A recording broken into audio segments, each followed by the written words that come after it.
is the Pegasus Podcast, presented by Night Sports Now. UCF news, views, and a few hot takes. Now, here are your hosts, Bailey Go Knights Adams and Christian Charge On Simmons. Welcome into episode 336. Be sure you're following us on Twitter at BaileyJAdams22, at @ByCASimmons, at Night Sports Now, and at Pegasus Podcast. You can also email us at PegasusPodcast@ksn@gmail.com. I just had one of those pre-intro mind racing moments where I thought about 16 different things. And one of them was I was going to say something to you, and then I was like, wait, no, I can't open the podcast with that because then I have to do the intro first. And I was like, wouldn't it be funny if I forgot to do the intro? And then I remembered the time that I did the first line of the intro and was like, all right, goodbye. So all that went down in the time our podcast intro was playing. Very, very long time listeners, those of you who have been with us since the ugly beginning, will remember there was a time where, do you remember one random episode I was like, I want to do the intro? Yeah. And I did the intro and I've never done it again. That should be a special Easter egg. If you can find what episode that was. Because me personally, I don't know. We'll give you a shirt. We won't because we don't have shirts, but I think we are getting shirts, but still. Or hats. Think at one point, somewhat recently, I came across that episode because I was going back to listen to something or find something. Yeah. And I started the episode and I was like, oh, wait, this was the one that Christian did the intro. Another crazy thought that I only am having now. My shirt kind of matches my chair, and I don't like that. You know, man, I wasn't going to say anything, but when we were talking before, I was thinking to myself, Bailey's shirt is blending in with his chair, and I don't like it. Yeah, it's not great. I'm going to lean forward a little bit, so it kind of... I also don't like how, because you're wearing gold on your hat, but obviously the gold and the tan of the shirt are kind of I don't think this is your best outfit we've seen. Thanks. I appreciate it. I'll work on my gold shirts in the future. That's going to be the description for this podcast is discussing, Dean Miller situation, Big 12 rivals, and Bailey's wardrobe. To be fair, this is a June podcast outfit. I'm not bringing my best right now. Is that a thing? Are we dressing better during this? No, but But now that you said this isn't my best, I didn't know you were rating my outfits. So now I have to think okay, but I'm fine with it being my worst one ever on June 25th. That's going to replace Tweet of the Week, as I just give a grade to your outfit at the end of each podcast. You can't even see the full shirt. You just see the color of the shirt based on my shoulders. You've also been hiding from our listeners that you've had a completely buzzed head for 2 weeks now. And there'd be no way for them to know. I always find it shocking when you take your hat off and I remember. But I'm not pressuring you to take your hat off. It wouldn't be impossible for them to. I don't know if they have social media, but I posted the pictures on Twitter when it happened. So true, but not all of our listeners are on Twitter. Not all of our listeners follow you. That's sad. If you do have Twitter and you listen to this podcast, why don't you follow me? That's kind of mean. Anyway, we know we got some hate listeners. But anyway, how you doing? Great, man. Good. We are going to start things off with a little bit of, a mini topic. Why are you laughing now? I just don't know. That was the weirdest. We were 3 minutes in, and you were like, by the way, how are you? Well, that's how I normally start the podcast, and I realized I haven't checked in on you. But that's usually how I segue us into our 2 to 3 minutes of nonsense, but we already did the 2 to 3 minutes of nonsense, so I felt like it was unnecessary. Fair enough. All right. This is a C- effort from me so far.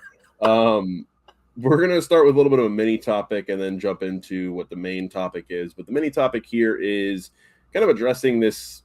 It's going to sound more serious than it is. Addressing the Dean Miller situation with UCF and how UCF, I guess, directly or indirectly finds itself in the middle of another one of those NCAA eligibility lawsuits, because out of nowhere, there was former Kansas edge rusher Dean Miller, who is seeking an additional year, arguing that his JUCO season shouldn't count, and there's a $300,000 NIL deal that he signed, or contract, or whatever you want to call him nowadays, signed with UCF. And I was like, hey, why haven't I heard of this guy before?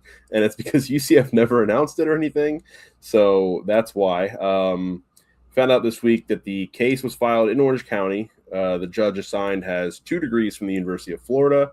So we'll see how all that goes. But I guess maybe the bigger picture here is, if somehow this works out in Dean Miller's favor, UCF has a $300,000 edge rusher to add to the mix. Yeah, I have so many things. First off, number one, did not have, after our last couple episodes, did not have Cody Campbell directly attacking Terry Modger on Twitter on my bingo card for the next phase of the saga. 2, the whole University of Florida degrees thing for the judge. The American judicial system, while insane, I don't, just so fans know, I'm surprised by how many fans, like when that came out that it was a Florida judge, everyone was like, they're not going to go our way. It's not literally like the judge just checks their diploma and is like, okay, I'm out on these schools then. Like, I felt really the way it works. I felt it was more important to identify that to I guess differentiate the fact that say like, hey, this is not a UCF grad judge. Like this. If it was a UCF grad judge, they probably would have recused themselves. Also, not to trash talk my alma mater. Are there any UCF grad judges? I don't know. I have no idea. UCF does not, have any kind of law programs. So I feel like that's a potential barrier. But yeah, no, I had the same reaction as you where I saw the news in my, like you and me, obviously, because we have the podcast, we have to know more about the roster than the average fan. I do not in any way fault the average fan for not knowing who is on this damn team because it completely flips every offseason. We have to do it for podcast purposes. Just tell me who's on the team in August crowd. I used to make fun of you guys. I totally get where you're coming from because I'm over it. So imagine my shock and confusion when I learned about UCF's $300,000 player I've never heard of. Like, I literally was like, Dean Miller, like, what? And I'm like going through our texts and I'm trying to find like, who is this guy? And then it was fun. I texted you, we texted a couple of people. I was like, oh no, yeah, this is just never announced that he was with UCF. So we don't know exactly when and how this happened. But yeah, shout out to Dean Miller for signing a very lucrative deal with UCF that is now hanging on this decision from a local judge of whether he can just declare that his JUCO years aren't real. You follow this stuff more than I do. How long will this take? You're putting me on the spot. It'll have to get cleared up before the season because when you're asking for an injunction, like D. Miller isn't asking the judge to rule determinedly whether or not he should be eligible. It's just an injunction because it's like if you can say I will suffer irreparable harm if I don't get this injunction, which I think his version of that is there's $300K on the line, that the judge will go, all right, we'll give you a little, it's like the same thing with Sorsby. Like, we'll let you play while this gets sorted out, which then that's the whole joke because it's his final year of eligibility. It's like in that same general vein. So this should not be something that's like the season and D. Miller's on the sidelines. Like, I wonder if I'm going to get to play. Like, this should be sorted really soon. So this guy, I mentioned he comes from Kansas. He's 6'5", 240 pounds. He played a season in 2021 at College of the Canyons. He had 8 sacks in that season. Then he transferred to Kansas. He was a depth guy for a couple of years. He broke out in 2024, was second team All Big 12 with 6 sacks and 10 tackles for loss.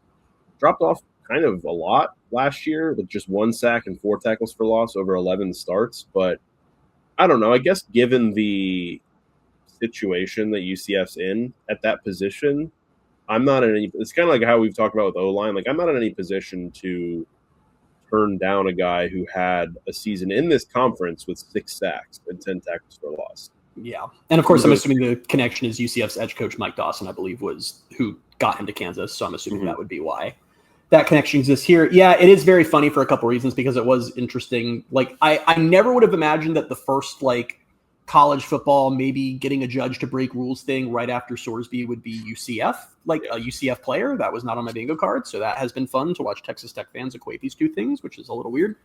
Like I said, it's so funny. Like when you look at it for all of the stuff, because it was a big headline. By the way, this isn't like some trailblazing thing like Sorsby. This is literally why Diego Pavia played last year. It was the exact same thing.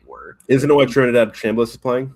I think so. This has become a very common thing. I'm going to level with you. I personally think it's complete BS. I have no understanding why a JUCO season would not count as part of your eligibility. It is that it's never been a thing before. Makes zero sense. Like, hand up, no idea how this makes sense. Now, the great news is that the integrity of the game and the future of American sports is not on the line if he gets this year of eligibility. So that's pretty cool. Mm-hmm. But yeah, I'm serious, like dead serious. Listen, full disclosure, we hear stuff. We hear numbers. Sometimes stuff is more out there for certain players than others. Sometimes you feel really good that you know what a player is getting paid. Sometimes you don't know at all. Knowing this dude, this random guy who had 1 sack last year is going to make $300,000 if he's able to play, I feel I no longer have an accurate picture of what UCF's NIL situation is. Yeah, because I can't pretend that I really know the going rate for an edge rusher, but when I see $300,000 and I see his production – again, he's only a year removed from a solid second team All Big 12 season, but I'm like, is this what $300K gets you. I mean, if he ends up playing, he could be fine. It could be a huge ad. I'm not trying to downplay the guy at all. And again, I'm not in any position. They need edge help. Like, genuinely would be a big pickup. Like, I would feel better. But I'm just like, it's not even like I think UCF's wasting money. I'm more just like, wait a minute, how much did all these other guys cost them? Like, I'm very confused. I think some things I might have heard might not be accurate if this guy's getting $300K. It's just the price tag. I'm like, wait, what? What? And I'm like, how have they kept this under wraps for so long when this was a deal, obviously contingent on him being eligible, but I don't know. It was just out of nowhere. This situation just popped up, and now here we are just awaiting this whole decision and whether or not he's going to get an injunction. According to an ESPN article from late last year, the good edge rushers in college football are going for about $500,000 to $1 million a year. Okay, then I guess this is about right. Because, I mean, he's coming off of a not-so-great season, so he's a little bit under what a good edge rusher is making. Yeah, so there you go. A bargain deal for UCF, I guess. I don't know. I don't know if it will ever happen. I really look forward to the day, and I do think we will get here eventually, just probably not for a few more years, where, like, probably it's going to take a CBA or something. I really look forward to the day that I can just pull up what UCF's roster, like how much guys are making. Like that will just be widely reported information that it's like over the cap or whatever. Yeah, or like whatever. Well, there's not spoiler alert. There's some stuff their cap's going away, by the way, just a heads up. But yeah, like, you know, like, Alonzo Barnett is making X amount of money or whatever.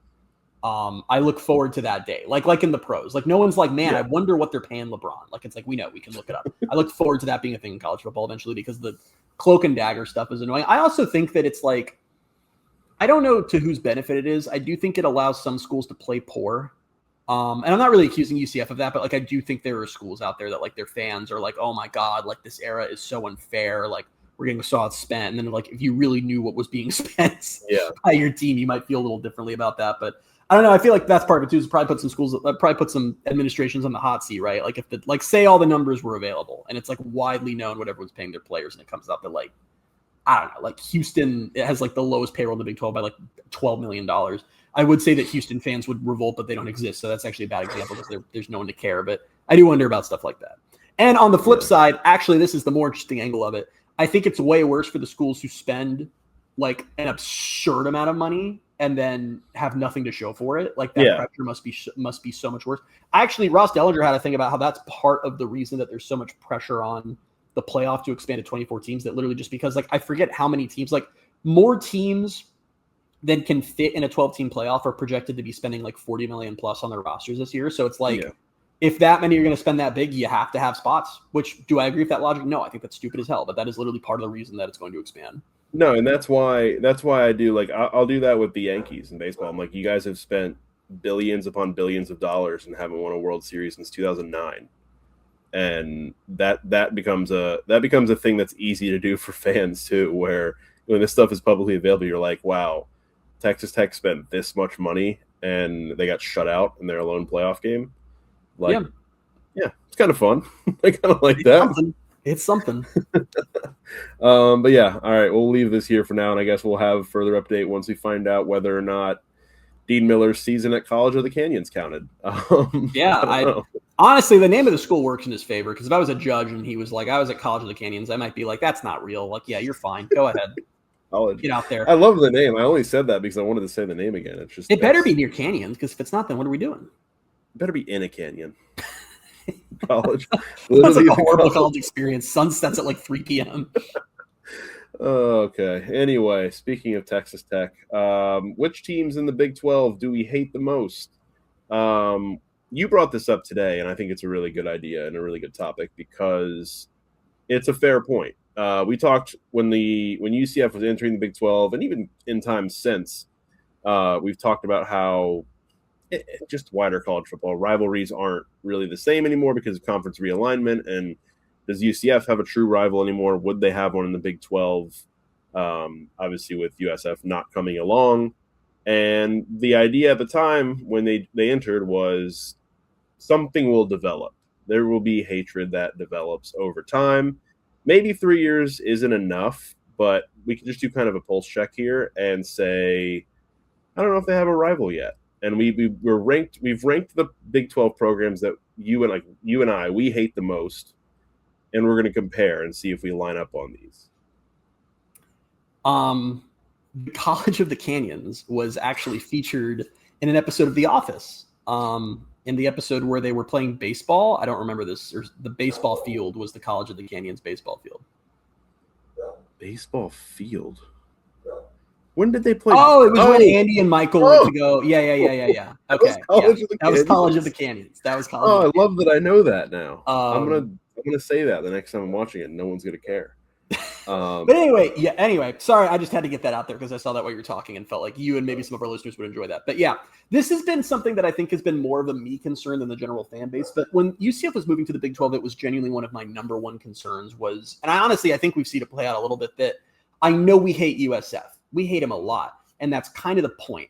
And I was concerned about, like, my nightmare for UCF. Well, a lot of things are my nightmare, but one of my nightmares for UCF, like, I think about how, like, rivalry weekend in college football, and it's like UCF would play USF, and it's like Florida State, Michigan, Ohio State, like all these big games, and it's this big, awesome way to end the season no matter what, because like you just always hate your rival, and then like Miami is always off playing like Virginia or something, because it's just like they don't have that, or like Duke or whoever, and that is 100% what has happened to UCF, and it totally is. It literally in all 3 years, it has just been a deflating way to end the season with Houston, with Utah, and at BYU. It just is lame, and in Colorado this year. And Colorado this coming year. Yeah, they once again, the Big 12 just loves making them play Pac-12 teams for some reason in the final week of the season. I think if you'd asked me 3 years ago, I would have believed that within 3 years, a rivalry of some sort would have coalesced a little bit. I think that would have relied on UCF being a little bit better. But yeah, I thought this could be a fun way to just get a pulse check of like, do we hate anybody? Are we starting to hate some of these teams, or do we feel indifferent? So I said 5. I really couldn't find 5 I hated, which I think is part of the point. It was tough. Yeah. Before we get into that, though, I do think what's probably worked against that for UCF and for a lot of these, I guess just the new Big 12 in general, is one, how I think it was it from year 1 to year 2, UCF just played an entirely different group of teams. So like there have been some repeat matchups, but not a whole lot. And then obviously the infusion of those Pac-12 teams has also hurt it, because it just, again, that kind of plays into what the schedule's been like. And I think the familiarity breeds contempt thing can happen, but there hasn't really been too much of a chance for that to go, in UCF's favor as far as developing a rivalry. But yes, you're right also that UCF hasn't been good, so their top rival in the last 3 years has been themselves. So it's not really like brutal. Yeah. I would argue it's been Gus Malzahn. But honestly, really, really, truly good point you made there that I had not thought of, that it is true. The constant rotating of opponents in this league has not helped.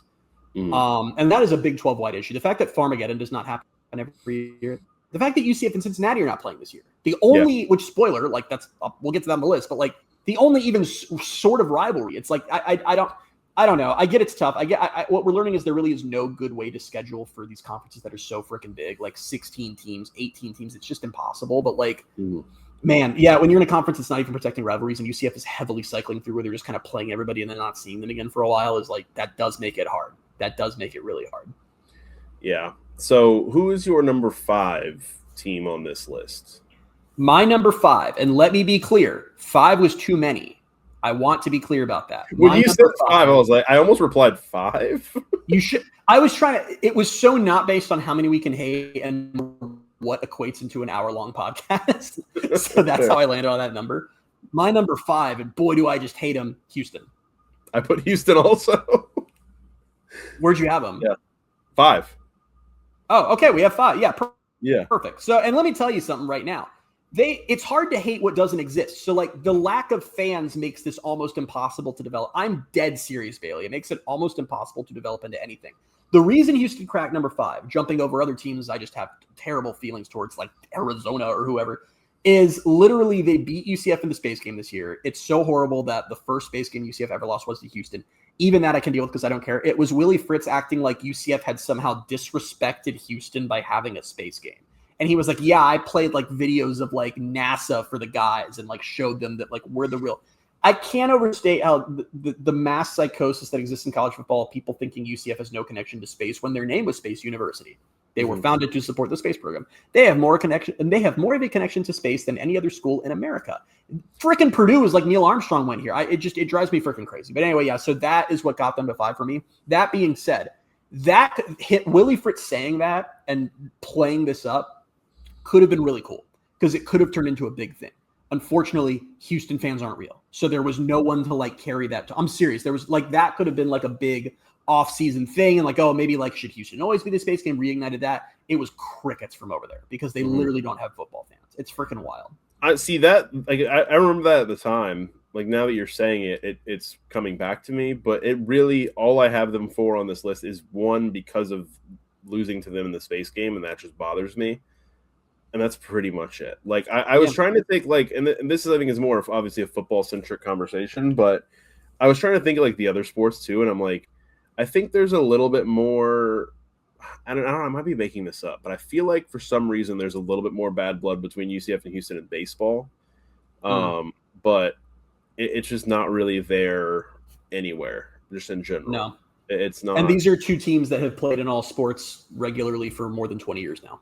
Yeah. So, like, I don't think it's developing at this point. Like, yeah. I think it just is what it is. No, it's a lost cause. It's a football-centric conversation. I wish I'd thought of this before because I think basketball is a lot closer to having, like, some bad blood in a couple different things, which is kind of interesting to think about. I guess not surprising because they've had success.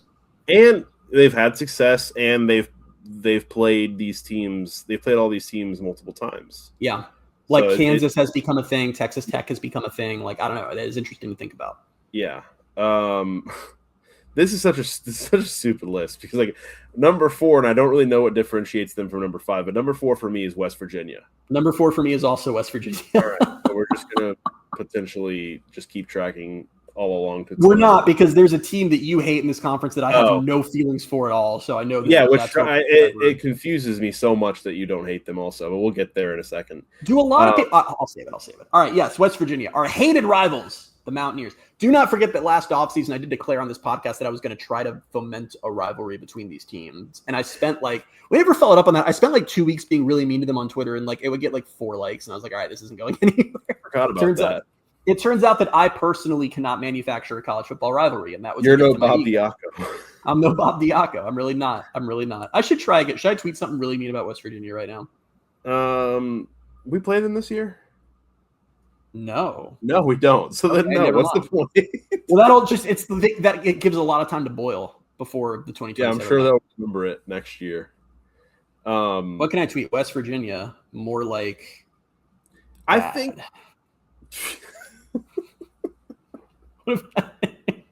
I have it up on my screen. I could tweet it. Podcast really gone downhill, man. Yeah, I don't know. Honestly, the reason West Virginia cracked the list at all for me was, one, their fans are genuinely kind of annoying, and unfortunately, their fans are like an echo of what I fear UCF fans will become, because they just think they're really cool because they were good a long time ago. Like they haven't been relevant really since the Big East at this point. They were awesome in the Big East, but like their fans seem to think they're owed some kind of like level of respect in college football, and it's just kind of a joke because it's been so long since they were relevant. And on top of that, they showed up in 2023, and I had never seen an away crowd have that kind of presence at the bounce house, and that shocked me and freaked me out. Sometimes for podcasts like this, I really hate how much we think alike, because that is the entire reason they're on this list, is that 2023 game. It like walking around campus that day and walking into that stadium, and then just obviously the game turned so quickly. It was a shock to my system. Yeah. Of just wait. Other programs can take over this stadium. It's never happened. It's never happened. And some big programs have played at that stadium, and it's never happened. Yeah. And then, so like, that was the thing, is like, that was the year. And I did feel that day, like, cause it wasn't a pleasant experience. And I'm this way just because of, I guess, the way I watch sports. But like, when my team is losing, I absolutely hate watching the other team celebrate and the other team's fans being happy. It has nothing to do with me. Like, they're not celebrating to like personally attack me, but it feels that way. So every time West Virginia scored and these fans around me were going crazy and high-fiving each other, it just made me so mad. Because it's also your home. Like, Yeah. it's like, it just, you're not supposed to see that there. You're supposed to be protected and safe from such a thing. So- It's why that when we go to, like, when we were at Louisville and UCF was winning that game, and even though they eventually lost, like, my job was to be as obnoxious about that as I could while I was there, because that's the fun of it. Is like, See, I don't even do that. Like, I'm completely opposite, where I will just sit there in silence and just clap when my team does well. But I will not draw attention to myself in any way. So I think them ruining that for me in 2023, just ruining that whole day, and then losing to them again in 2024. Yeah, and another awful game. Yeah, another awful game. Like, and then I don't know. The thing that doesn't really help this case is, like, UCF won last year against them, and then I was just thinking before the podcast, I'm like, did we play them last year? And I was like, yeah. And I was like, oh yeah, we beat them. Like, that was our one win in that stretch. And it didn't mean that much to beat West Virginia to me. It just was nice to win a game, and West Virginia was awful. Yeah. So that's how I knew it wasn't going to be a rivalry. That's how I knew that my attempt had failed, because don't forget that, like, a year ago, there was a little bit of, I'm not going to say bad blood, because I think it was one way, but, like, a lot of UCF fans felt annoyance toward West Virginia because they had beaten UCF twice. They had both been ugly losses for UCF, and they had sent a ton of fans into the stadium. That day also freaked me out because we were still new. That was year one. We were new to the Big 12, and I was in the back of my head. Like, that was the first real, like, lights are too bright moment for UCF at this level. And I was like, is this what it's like? Are all the fan bases going to do this? Like, was it all a lie? And then it turns out not so much. West Virginia just has a ton of alums in the Central Florida region, but there was some animosity from a UCF perspective. It's like the two bad losses, the crowd taking over, like, okay, like, yeah, no, there might be a little something there. Then UCF goes this year and blows out West Virginia, and it's like, nice, we won. Like, no one cared. Like, it was just like, whatever. It was just another game. It's just, I think that it's going to be hard for anything to truly develop until UCF is good again, because, like, the difference, like, a team knocking you from 5-7 to 4-8 just does not make a lot of hated feelings. Like, UCF and Cincinnati hate each other because there was like a 5-year stretch where for one to succeed, the other had to fail. Like, only one of them was getting out of the American East. So, like, someone had to fail. And that made those games so intense, because it was literally like, if UCF beat Cincinnati, not only did Cincinnati not get to achieve its goals for that season, it had to go watch UCF do all the things it thought it was going to do. And then when Cincinnati got better, it was the exact opposite. we're sitting on our couches in December watching them in the playoff or whatever. So it was impossible not to hate them. And also their fans being terrible people. So, like, that helped too. But in the Big 12, it's just, if you're just going 4-8, 5-7 every year, like, where is there? No one's taking anything from you except yourself. So it just doesn't. It's hard. I don't really. So yeah, we can save the Cincinnati conversation, but it really is I think the fan interaction during that period of time is what made the hate feel so real, because I have kind of a take on that stretch of time in the game, like the games where we actually played them, because I think we romanticized them a little bit, but we'll get there. We'll get there. I'm curious. I don't agree that we romanticize those games, so I'm curious where you're going with that take. But I'll be willing to. I just thought of it, so I'm curious to see where I'm going with it too. Okay. Well, let's keep our listeners in suspense and talk about a couple other teams we don't actually care about first. Yeah. So what I was going to say was West Virginia. I think they're still the only fan base that really came into the bounce house and kind of took it over. No one else has. Yeah. I don't think anyone else has. I think maybe the team that came the closest was the next team on my list, which is BYU. BYU definitely came the closest from there, but also BYU fans are just very nice people in person, so it didn't really have the same effect. And also there weren't as many. Yeah, I hate BYU a lot. Yeah, so full disclosure, BYU is not on my list. This actually truly, you and I have two takes in college football that I think we are like polar opposites on, and I think most people are with you. There are two programs that you really hate, and a lot of people hate that I have no feelings toward at all, and it's BYU and it's Notre Dame. I could not care less about either of those teams. Notre Dame, I feel less about. I thought you were going to say Texas A&M because I hate Texas. Oh, you do hate Texas A&M. Yeah, I don't. But that's not even like a lot of people don't like Notre Dame. I don't know why. You've never been able to articulate to me why you hate Texas A&M so much. You just hate them. I just do. Yeah, I don't understand. I mean, that's great for you. Like, sports are about hate. Like, I think that's great. I just don't know. I don't get it. And I'll always forget, because we obviously don't talk about like Texas A&M. Very often, like, randomly, they'll come up in text. Like, I'll send you a tweet, and you'll be like, "Those bastards." I'm like, "Oh, right, I forgot he hates them." They're just like the worst people in all of college sports. I don't think I agree with that. They're just so corny and weird, and they just add. I don't have to get into it. I don't really. Let me tell you something right now. What? There is not a bigger sign of how bad the rivalry situation is going for UCF in the Big 12 than we said, let's do a rivalries in the Big 12 podcast, and we're discussing SEC Texas A&M. The most passionate I've gotten so far on this podcast is hating Texas A&M. It's actually really bad. Which is fair because they just okay, whatever. But anyways, you have BYU 3. I do not have BYU on my list anywhere because I have no ill will toward that team. Whatever. I like their mascot. I don't know. I don't know. I told you before this podcast, don't ask me to expand too much on this because we'll get into some weird territory on like the history of that school. But there's some evil in the roots of that institution. Yes.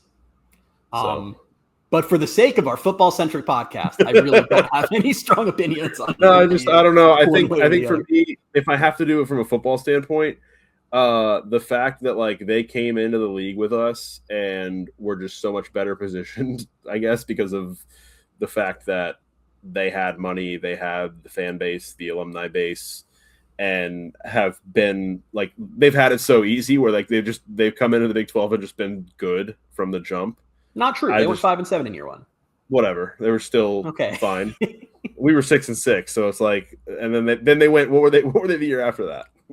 That's not important. They went 11-2, I believe. And they've been to a Pop-Tarts Bowl and we haven't. So that's another reason I hate them. I know that it's like hindsight is always 20/20, but like knowing what we know about BYU and their money and their alumni base and how they've always played, like when they were independent, they were playing like what 4 or 5 Power 5 teams every year. Like they were definitely they were playing more of this competition than the other teams. Why was it that when these 4 teams, the 4 G5 teams, joined the Big 12, all of national media were unanimously like, well, obviously UCF is best position? I don't know. Like, it's one of those things where we were, at the time, I was like, hell yeah, we are. Like, Gus Malzahn knows how to recruit. We're going to do great. But, like, in hindsight, how did anyone think it wasn't going to be BYU from the jump? Just because they had less, both financially and competition-wise, they had the smallest jump to make of those 4 schools. I thought you were going to ask how they went 5-7 that year. Did you? I don't remember. They started 5-2, right? Yeah, they did. I don't remember. Don't you love that I just know that off the top of my head? Yeah, I actually kind of think that's a little bit odd. But yeah, they were 5-2, and then they just collapsed. Yeah, happens. Which that's probably exactly what you'd expect. Wait, what'd you say? They lost their last game in double overtime. So like they were right on the cusp of bowl eligibility. They lost in 2 overtimes. You know what? I think they've probably gotten over it. Yeah, probably. 2 years after. Yeah. All right. But for BYU, so you hate them. I respect it. I also think that it might be a little bit of hurt feelings for you when like Retzliff left and you were like, well, obviously they're terrible. And I said, Bailey, no, I bet they'll still be pretty good. And then they were pretty good. Can you at least admit that their mascot is very cool? Yeah. Their mascot's cool. I like when he does those things that like he's risking, like this is a real human being risking death inside of a college football stadium. See, even in hatred, I can admit when a mascot, like I think the Texas A&M dog is very cute. What's its name? Reveille? Yeah, Reveille. Yeah. But I mean, also it's a dog. So like, what am I going to say? I was going to say, if you were like, I hate that dog, I feel like that's a bigger story. No, I don't know. But yeah, no, the mascot's fine. This is like. Can I say something controversial? So a lot of the schools have dogs as their mascots. Mm-hmm. I think Tennessee's is the worst one, right? I love him. Really? What's his name? Smokey or something? Yeah. I just think that, like, I don't know. Like, I know that, like, the Georgia one is very ugly, but, like, I feel like when you see, like, the dogs in college football, you're like, like, I don't know. They just feel like college football icons. I feel like Tennessee's dog just isn't to that level. Yeah. His most famous moment is being too cold. It was so sad, though. Yeah. So the BYU thing. Sorry, I keep bringing it back to them. So I want to just finish the post, like finish the talk about them. But I honestly think, I mean, there's a lot to it, but in terms of the sports, like I think I hate them more in basketball than football. I hate their basketball team. Like I'm with you on that one. UCF, I think especially those first couple years, I want to say, and I guess even until like UCF beat them this past season, like they would play them so tight, they play them so close, and then they just like lose by. I think they would lose by like 50. Like, it would always just go wrong in the end somehow. Yeah. And like there were times where they came like painfully close and fell painfully short. So like that is where I felt the most like just angst toward them. So I think that just bled over to everything. But yeah, it's mostly basketball. BYU and UCF have played 3 times this decade. BYU has won all 3 games and has won them all by double digits. Like, BYU very seriously owns UCF in football, and I still just don't feel any type of way about it. It's just whatever. A lot of teams own UCF these days. Who do you have at number 3? I have another team from that state. I have Utah. I almost had them. Yeah, and this isn't anything they've done specifically to UCF. I just find their fan base to just be like, they're like the fruit flies of college football. Like, they're just buzzing around and annoying over stuff that doesn't matter. Like, I really like, and if you're not like you probably feel really differently about Utah if you're not on social media, but like when the Big 12, when the Big 12 as it is now formed and came together, and you had the 8 schools that were left by Texas and Oklahoma, and the 4 G5s and the 4 Pac-12 schools, and it was this big kumbaya of like, we've all found it was all of us were in bad situations. We've all found a way to stay relevant together. We all have very similar wants, and we all have very similar goals. Like, this is going to be really fun. And then Utah was like, we don't understand why we're not in the Big 10. Mm-hmm. And everyone else in college football was like, wait, why would you be in the Big 10? And they all went, because we're Utah. And no one's been able to figure out what they meant by that, because it really doesn't make sense. There is no justifiable explanation as to why they believe. If you like, I'm dead serious. If you go grab any kind of Utah fan or even Utah like administrators, like, they believe that not only are they the best brand in this conference, but that they do not belong in this conference. They were one of the schools that was trying very hard to save the Pac-12 because they viewed going to the Big 12 as going back to like the Mountain West. And they have not lost that attitude despite not being super competitive in this conference and showing it. It's really baffling, especially as Texas Tech just spends them under the table. Like, I really don't like, regardless of how you feel about Texas Tech, I don't think anyone can argue that Utah is more relevant, more wealthy, or more successful than them. So why does Utah think they're the ones with this anointed right that obviously, I'm telling you right now, and like book this, like bookmark it, screenshot it, brand it, and burn it into your brain. When the Big 12 in its current form blows up eventually, which it's college football, it will blow up eventually, it's going to be Utah's fault. I promise you, because they're going to be the ones who just want a way out for some reason. I believe it. I don't like Utah. I just haven't had enough. Like, I don't have enough reason yet to like, I haven't had any run-ins with them, or like, I don't know. I just kind of forget they exist a lot of the time. So other than their like inflated attitude, like, I don't, and I kind of ignore that anyway. I don't really remember that they're in this conference. My other reason for not liking Utah, and this part isn't Utah's fault, but it really annoys me. UCF plays a lot of teams who they do not have many geographic similarities to, such as BYU in the same state, or Colorado, or whoever, Arizona State, going out to Arizona State, whatever. For some reason, it was Utah playing at UCF that became the big meme in college football circles of everyone being like, what are we doing? Like, what a joke that these two teams are in the same conference. Not when UCF went to BYU a year later, everyone was like, yeah, that makes perfect sense. Like, but for some reason, UCF. I didn't even realize that. Oh, that was a big thing on social media. Like, everyone was like, it might have been because it was the first year that the Pac-12 blew up too, but everyone was like, wow, this is a joke. I was locked in because like that was the day of like reckoning, basically, and then the next day was euphoria with Gus leaving. So yeah, I missed that whole narrative. Yeah, I was that was focused the whole on thing. The downfall of UCF and everything. So. Everyone just kept posting the matchup, and they were like, "Wow, college football's drunk." Utah's playing at UCF. I guess it's just because I'm numb to it because UCF's in the Big 12, and there are a lot of matchups like that.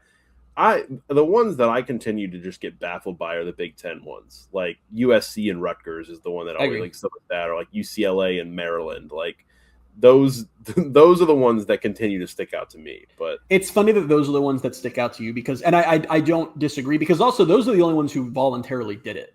Like every geographic, if you don't know why this all happened, every geographic screw up in college football right now, like all these ridiculous conferences, no one wants it. It was just a fight for survival. There are two teams that chose it, and it's USC and UCLA. They voluntarily said, we are cool to go to the Big Ten. Not only that, they didn't even know Oregon and Washington were coming. And they were against them at being added a year later. Like, they actually were like, we want the Midwest to ourselves, us. Yeah. The ones that always look weird to me is like, I will just be going about my night in college football, and I'll see like, 10:30, Wake Forest is at Stanford. Conference game. That I don't know why. It's the Stanford-Cal ACC games. Those ones break my mind every single time. And then anything involving SMU for some reason still kind of that too. Really, any game they play. I'm not sure they're real at this point. It's crazy they're in the ACC. They played the ACC title game in 2024 or 2023. 2024? 2024. like SMU Syracuse. Like that just doesn't make sense as a conference game to me. But okay. Did that prevent SMU going to the playoff? They did go to the playoff. Yeah. They did, yeah. This is why 12 teams will never matter the way 4 did. I did not remember that. They went to the playoff. This is why we've talked about it before. It's like UCF isn't back and if they just make a playoff because nobody's going to remember in 3 weeks. I'm sure that 38-10 loss to Penn State is something they'll be talking about for generations in Dallas. Yeah, because that was their first year. That was right. That's crazy, actually. In their very first year in the Power Four, they went to the playoff. But I remember at the time being like, "Wow, what a story!" and just completely forgetting about it immediately after. Say what you will about UCF, though, and this is such an advantage for UCF. When UCF is good, they are loud as hell about it, and that genuinely pays dividends because people don't forget it. Like I do think that if like you flip those exact situations have been UCF, I think there's a lot more talk about, oh, well, UCF did make that one playoff because I think UCF, both the administration and the search team and the fans would have all just been obnoxious about it, where I feel like the average age of an SMU fan is like 78, so that was probably not the same type of energy. Wouldn't that have been nice? Who's your number 2 team? These are the only 2 teams. We're down to the only 2 I really have any sort of emotions towards. My number 2 is Texas Tech. Yeah, we have the same. We have the same 1, 2, 4, and 5. Yeah, so that's actually kind of hilarious. I guess we did a good job of this. I don't know. Even then, there's not really any like. I don't think Texas Tech feels anything for UCF. Like this isn't like some. I think that just everyone's kind of sick of Texas Tech, given their whole trying to break sports. I didn't really care for them before then, to be honest, but that's definitely accelerated for me. So I hate Texas Tech. I hate Cody Campbell. I hate that they took Lee Hunter from us just because they could. That's pretty much it. Like I don't know. Like that's I guess a lot. That's a lot of things because they're pretty broad, but. As far as like on-field results, there's been nothing in football to really like hang on to. Like it hasn't been particularly. We just played them. Was it 23? Played last year. Oh yeah, that game didn't count though. Okay. I didn't remember that. But again, that's one of those things where it's very few UCF games that I haven't watched the whole thing because I was coming back from Ireland at the time. Oh, yeah, that's right. That's the one where I think every time Texas Tech scored, I started posting pictures of my dog. Our text conversation was really funny when that was going on because I was trying to get it to work on the plane. I couldn't really, and I was like, I'm trying to get it. And you just text me like, don't make it work. Like, just stop. No, I was trying to protect you as a friend. Yeah, but I think you kind of didn't agree. But I don't know what else is there to say. They tried to break the sport. They tried to play a quarterback that gambled on the sport that he plays, but gambled on his team. They're the team that spends all the money and so I want to talk about that championships and stuff, but I want to talk everybody about that. would do that. So yeah, I really do want to talk about this because I think that is the number one. I like how I said they're number 2. I'm going to defend them a little bit. Like that's the main reason people hate. Like they were getting a lot of flack before the Sorsby stuff because it was like, oh, they're just trying to buy a championship. I have never been able to get someone to explain to me why them buying a championship in quotes is any different than Clemson or Ohio State or Alabama or Indiana. Why? Like Texas Tech is not spending more money than those schools. Why is it? Why they're not even like the first like school that hasn't been good before to do this. Like Indiana did that, BYU did that, Tennessee to a degree had been down for like 20 years. And is doing that. I don't understand why they've been hit with that label. They've been hit with it to the point that Joey McGuire doesn't get looks for jobs because everyone's like, well, he's not real. Like, it's just the money. Like, I don't understand why that's a thing. How much of that is Cody Campbell's fault? I think a lot of it because he just sucks all the oxygen out of every conversation he's in. Yeah. Him being so front-facing and, like, I think they also get slapped with the oil money thing and people just automatically are, like, evil. But again, none of this is something we've seen for the first time. This is literally what Bill Pickens did with Oklahoma State. Like we have seen this repeatedly. It's very odd to me that that's a thing. I don't care that they spend money. In fact, I love that they spend money because I, an educated individual, understand that for the Big 12 to survive, as Brett Yormark himself has said, certain teams do need to step up and elevate and become national title contenders. This conference cannot and will not survive long-term at the highest level of the sport if the honor of winning the Big 12 is getting your ass kicked in the first round of the playoffs every year. I apologize for cursing. It just kind of slipped out. Hand up. I will choose to be an uneducated person on this because I think it's funny. Again, like I said with the Yankees thing earlier, like I think it's funny that they're spending all this money and they got shut out in the first round of the playoff and they spent all this money on the softball team and they didn't win the national championship this year. I laugh when they don't win You wouldn't feel that way about the Yankees if that happening to them negatively impacted the Rays. Like, that's the difference here. Yeah. Is that UCF's fate is also on the line whenever a Big 12 team is in the playoff. And that was where the most angry I've ever been with Texas Tech wasn't when they were bulldozing the league last year or when they were spending money. It was when they got to the playoff and just embarrassed themselves. Because it wasn't embarrassing just for Texas Tech. You watched the narrative switch this offseason. And it hasn't switched back. The Big 12 is not viewed the same way it was a year ago. Because a year ago, one team made the playoff, and it was Arizona State. And Arizona State took Texas to overtime, and it was this big, oh, wow, what a story. Sam Levitt and Kenny Dillingham, like they're building, so there was all positive vibes. The story this year was Texas Tech annihilated that conference, and it turns out they're terrible. So, like, it hurts. It dramatically hurts everybody. Like, I'm sorry that you don't like Texas Tech, but whatever Big 12 school makes the playoff, this conference is running out of time to prove that it is the same as the ACC even, that it is still should be considered in a group with the SEC and Big Ten. This stuff, it's not like, this isn't fun Twitter talk. This matters for the future of this league and for the future of the postseason. And like, it's bad when the Big 12 champion doesn't hold up its end of that deal. While all true, I decide to choose. I'm deciding to root for the quote unquote good guys in the rest of the league to like I loved when Arizona State did what they did. Like I loved that. I just don't like when Texas. I don't want Texas. All right, I don't like them. But like a Big 12 team, or I don't know. A Big 12 team is going 12-0 this year. They're going to rip through the conference. They're going to win the conference championship game. They're going to go to the playoff, and they're going to win that first round game. Would you like it to be Texas Tech, or would you like it to be Cincinnati? Has to be one of them. Texas Tech. Obviously. There you go. And that's why Cincinnati's number one on both our lists. Yeah. Let's move to Cincinnati. Yeah, Cincinnati just sucks, and that like there's the history, and they just suck. I hate Cincinnati. Yeah, anyway. I mean, I feel like anyone listening to this isn't. But again, this is bad in a way that it's like, now that we've talked about UCF's new conference, who do they hate the most? The team they've been playing since 2015. Yeah, and what I think is funny is like, well, I guess it's not funny. It's probably the sad part is it is only because of that AAC era. It's like everything that's happened since like the two teams got into the league, like they both had their own issues. So like every time we've played each other, it hasn't really had that same feeling. That being said, it's been 3 games and all have been decided by single digits. Oh, yeah. It's definitely probably the game that I care the most about them winning at this point. And it's not even on the schedule this year. And it's still not beating Cincinnati is just not the same. This iteration is not the same thrill as like beating a bad USF team. Like it just isn't. It's just not the same thing. But yeah. Do you want to drop whatever we've romanticized the American era or whatever it was you were going to say? The thing that like became I don't know. I think about all these big games that UCF played against Cincinnati, and like I think we lumped the college game day one in there, which is fine, but like that Cincinnati team, I don't know. I guess UCF was kind of felt invincible at that point, but like that doesn't feel like it was a rivalry yet. That just felt like Cincinnati's pretty good that year, so UCF like it's a good game, fine. I think it really kicked off with the 2019 game. What? You're wrong. Why? This is widely established history. You're wrong. You're almost right, but you're half wrong. Why? You're missing the other half of the picture because you're looking at it through your personal lens. This is what happened, and it's why 2018 counts. The 2018 game happened, and Cincinnati fans, it was a rivalry after that 2018 game.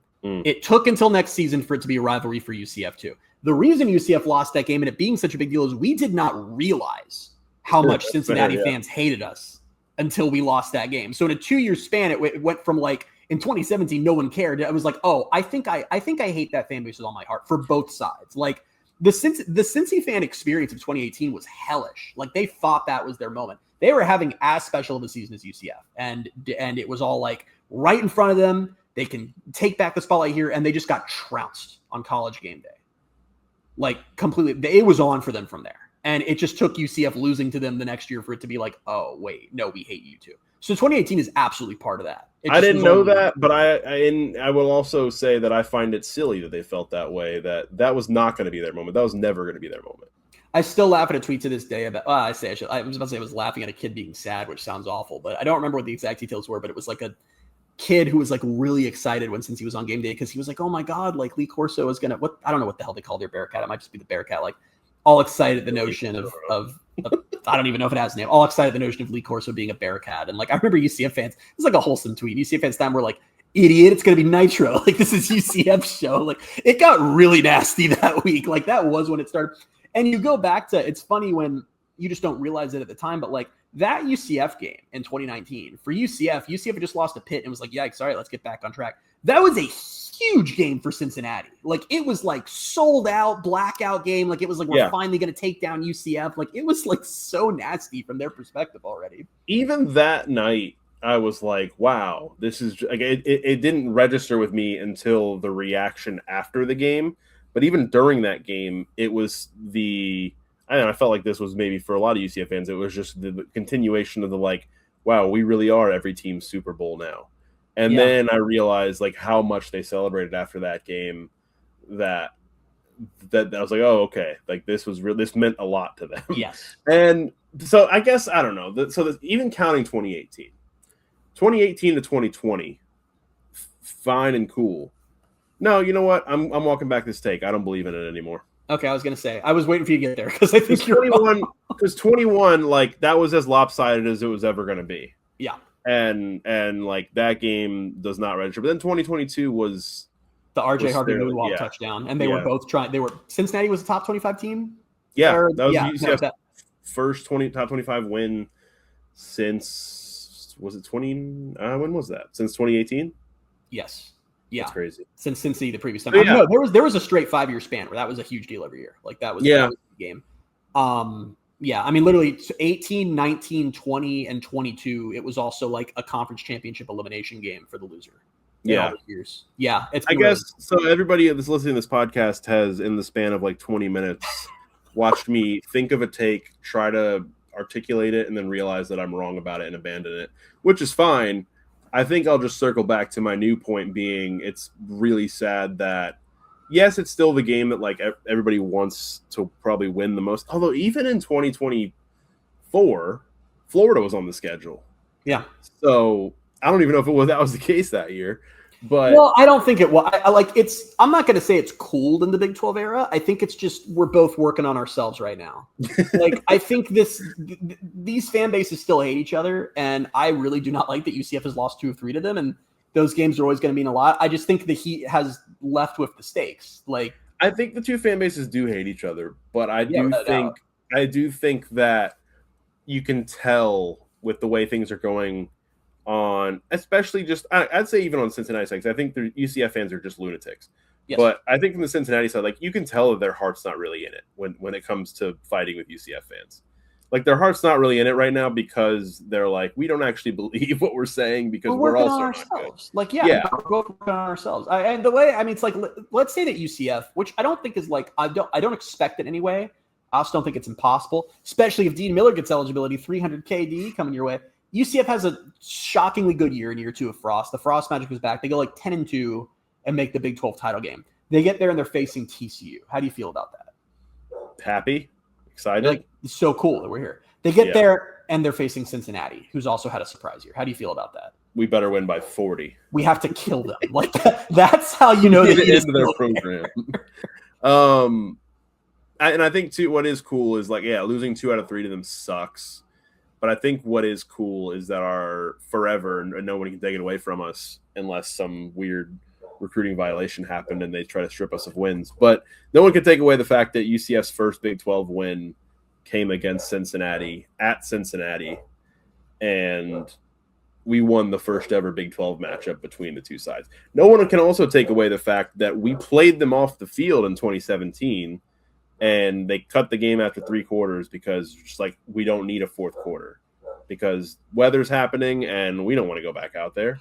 So I love the concept that like as UCF and Cincinnati have played, like we've beaten them, like RJ Harvey moonwalk touchdown knocks them out of top 25. Game day called by, like the whole big game, huge crowd. We beat them there too. It's a blowout. And like what you went for as your memory is like I'll never forget when we beat Emory Jones. Like that's so I don't know. I guess the weird thing for me, and it could just be completely a personal thing, but like the game day game to me, in hindsight, I've assigned it more meaning that it was Cincinnati. But that day, I just felt like Cincinnati was just there. That day, it wasn't about Cincinnati. Cincinnati was, but also we were like, and it's cost this fan base dearly because it's still the headspace we're in. Like by towards the end of 2018, I think the general fan base, and this is not an exaggeration, had come to believe that UCF was incapable of losing games. Like literally just throw whoever you want in front of us and we're going to win. Because the thing you have to remember, and if you're a younger listener who wasn't there for that or whoever, the 17-18 stretch, it wasn't just that UCF won 25 games in a row. It was that they were so freaking fun and no one in this conference could even come close to competing with them. The games were not competitive. 2017, a couple got close. 2018, it was a 3-month stretch where they were just a buzzsaw. The games were boring. Like they were literally boring because they would just be over by halftime over and over again. So I think for UCF fans that year, it was very much just faceless opponent. I think that attitude I'm discussing was why it was so horrible for Cincinnati fans, because they felt they were there too. And that our program can be what your program is. And they were being treated like faceless opponent. And that came back to bite UCF pretty horrifically a year later when they were treated as a Super Bowl and lost. It did, yes, but I'm glad we made them feel that way. And hopefully we can make them feel that way again. That's not this year, because they're on this list, because I'm happy they felt that way. The other thing I want to point out is that UCF and Cincinnati are just very similar. Like both they're like, let's be real, the fan base is Asian because they're very similar fan bases. And on top of that, like I think they have identical records or like one game off since they both been in the Big 12.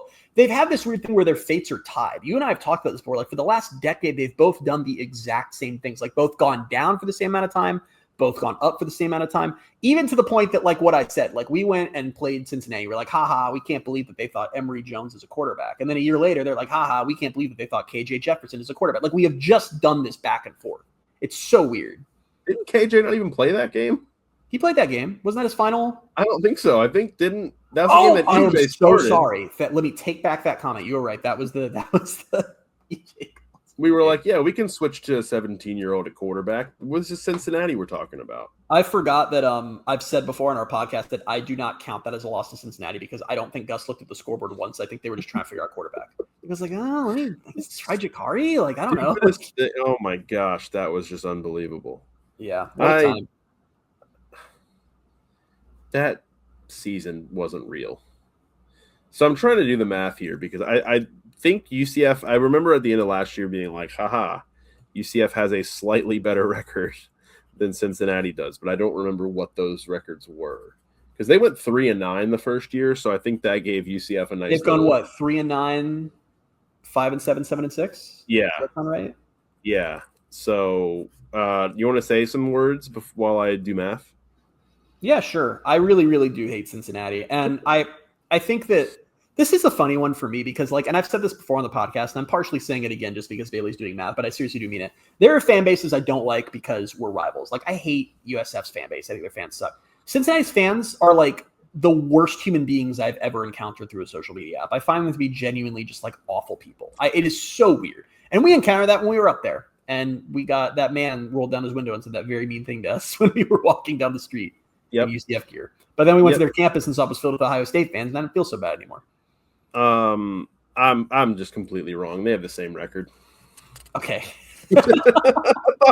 I don't know. Something happened. My wires got crossed there. But yeah, both are 15 and 22 since joining. It's gonna objectively be very funny when they do it again this year. They just have the same record forever. Their fates remain tied. This is not really a conversation for right now. How are they supposed to be this year? I think that it's the same thing it's been for the last 2 years with them, where it's just a holding pattern of like, we think we're going to fire Satterfield, but like, let's see. Like, I think that's literally what it is. Yeah. The fact that Fickle is probably going to get fired before Satterfield is one of the most mind-boggling things in the world. Again, not a conversation for right now or even ever on this podcast, but it is blowing my mind that the Fickle thing hasn't worked at Wisconsin. Yeah, I was listening like a month ago to a podcast about why it hasn't. Why are we doing this right now? I don't know. Never. All right. Yeah, stop. Thank you for stopping me. All right. Sorry, everybody. Let's go ahead. The only other thing I'll say about Cincinnati is and this is another proof of why they're number one on this list, is it would be very funny if this whole Sorsby thing does end up coming back and they get something thrown at them, because let's be they knew. I'm not gonna on our podcast commit frickin' slander and say that they definitely knew. We don't know if they knew or not. To be clear, the Pegasus Podcast does not know if Cincinnati knew, but they probably knew. Stop. I didn't say it definitively, except for the first time. You took the same class as I did, journalism school. You know damn well that's still bad. But yeah, who knows? We'll find out what they knew. I don't remember that class at all. Was that class you met in? All right, whatever. Yeah, it is. Yeah. All I remember about that class is meeting you and Zach. So I did not enjoy that class. All right. Football news. UCF, just this a little bit. UCF announced some New Jersey numbers, which my phone auto-corrected to New Jersey. I was laughing at that when I read the outline earlier. Just now seeing that. So 0 for Horace Lockett, 1 for Jaden Bellamy, 2 for Jaden Williams, and 5 for Josh Derry. They did this in a post on Instagram. They also did this in a thread on Twitter. I thought there were going to be so many more, and it just stopped. And I was like, oh, okay, that's it. I actually had the exact same thing. I know it had to be a thread, but I was just like, I'm like, oh, okay then. I was like, all right, where's the one after 5? And then that was it. So yeah, that's it for football news this week. Again, game of the week is on a hiatus because it is June 25th. So tweet of the week. Tweet of the week this week is a surprise for you, Bailey. I was thinking to myself how there just aren't always a lot of tweets in summer because, like it ebbs and flows with the weeks. And I was thinking, how did I get through this last summer? And I remembered I didn't get through this last summer. We did something else. We did something else called Pick That Portal Player, where I would give you 3 facts and or stats about a UCF player who came in through the portal. Emory Jones has not played for UCF. And you have to tell me who poor Emory Jones. So you have to tell me. I give you 3 stats about a player. I don't know why I did that to him. And you tell me it's sports. And you tell me who this player is. Here are your 3 stats. 1 season with UCF. 523 passing yards with 5 passing touchdowns. Came here from a Big Ten school. See, this is always why I hated this, because the dead air is really bad for podcasting, so I end up rushing to my think out loud. Give. So Big Ten school, 523 passing yards in 1 year. Yep. 5 touchdowns too. Not bad. I almost just gave the stupidest answer ever. Go ahead. No, it's not it. Okay. I'm trying to remember. No, Joey Gatewood came from Kentucky. Also didn't have 523 passing yards. No way that. Yeah, that did not happen. No shot. No shot. So the portal. Yep. Portal is a thing where players get into the portal and transfer. All right, I'm gonna push you for your final guess here. Can you? Can I have another hint? No, sorry. All right, I'll give you one more hint. This is a player you liked very much. This is a player that I liked very much. You're a big fan. You're a big fans player. Big fans player. I'm a big fan of this player. Yeah. 523 passing yards is not a lot, but he made an impression on me. I'm so glad I brought this back. I hate this so much, and I always will, and it's going to be something that I hate forever. I like this player very much. Yeah, you're a big fan of this player. Without a doubt. 523 passing yards. Big Ten school. Mm-hmm. Who is in the Big Ten? I feel like I'm willing to just let this keep going on because surely you can just stop listening if you're not interested. Yeah, you can. You definitely can. I'm stuck now on the last hand of me being a big fan of this player. I'm telling you. It clearly doesn't seem like it. Who has played quarterback at UCF? Who's played quarterback? Is that what you just asked? Wait, yeah, know what you said? Oh no, I screwed up the whole thing. I just realized. You said 523 passing yards. I meant yards, receiving right? yards. Now I gotta start over. Oh my god, because I wrote passing yards out loud. This is the most fan of this player. This is the most our podcast thing ever. This is the worst. And then me saying quarterback and you being like, quarterback? So this will explain because you said Joey Gatewood. I'm like, why would you say Joey Gatewood? But that didn't trip my alarm bell because he moved to tight end. So I was like, well, that okay. I can see where you're coming from. Receiving yards. Fan of this player very much. Ha! Yeah. Ooh. 1 season. Dylan Wade. Correct. Wow, it took me so long to get that. That was a trick question. It wasn't a trick question. It was a factual inaccuracy. I just but you know what you did. You know what you did. And I felt really good about it until I realized I said passing yard. Wow. All-time low moment. I was like, for our I'm podcast, really I good. think, was I'm a that really big segment. fan of this player. Like, what quarterback could have been this niche guy that I was a fan of? Yeah, you know what makes pick that portal player particularly hard? When I invent the player. Yeah. And then just invent my fandom of the player too. But yeah, no, I do. I like Dylan Wade a lot. That was the other thing. He's a top 5 tight end in the new CFB game, which is cool. It all makes so much sense now because I was just thinking receiving yards though, because 500 passing yards is not a lot. And I'm like, yes, it is. That's. So the reason I was like, I have a guess. I almost said a stupid guess. Is because again, you said passing yards, so I was like, in my head, I'm like, Taven Jackson did come from Indiana, but I was like, he definitely had more than 523 passing yards. So many things had to perfectly go wrong for that segment to play out that way. Like, you could have said any quarterback name, and you happened to say the only quarterback who did have receiving yards at UCF, so I didn't catch it. And then I got as far as thinking, like, I know they had him throw like a few times. Like RJ Harvey didn't have 523 passing yards, did he? And I was like, he also came from Virginia. Yeah. He had more than one season. So I was like, who is he talking about? Wow. So yeah. Low moment for the pod. So I'm gonna need you to, if you're gonna do this again next week, I'm gonna need you to say the right words. So I'm so sorry. I feel a lot better about my performance now. Oh God, I feel a lot worse about mine. All right, we got to get out of here before I say anything else that might be considered slanderous and before you almost make my head explode. We will be back next week with episode 337. Until then, you can find us on Twitter at BaileyJAdams22, at @ByCASimmons, at Night Sports Now, and at Pegasus Podcast. Thank you guys so much for sticking with us through whatever this episode was. We will be back soon, and see ya. Bye, everybody.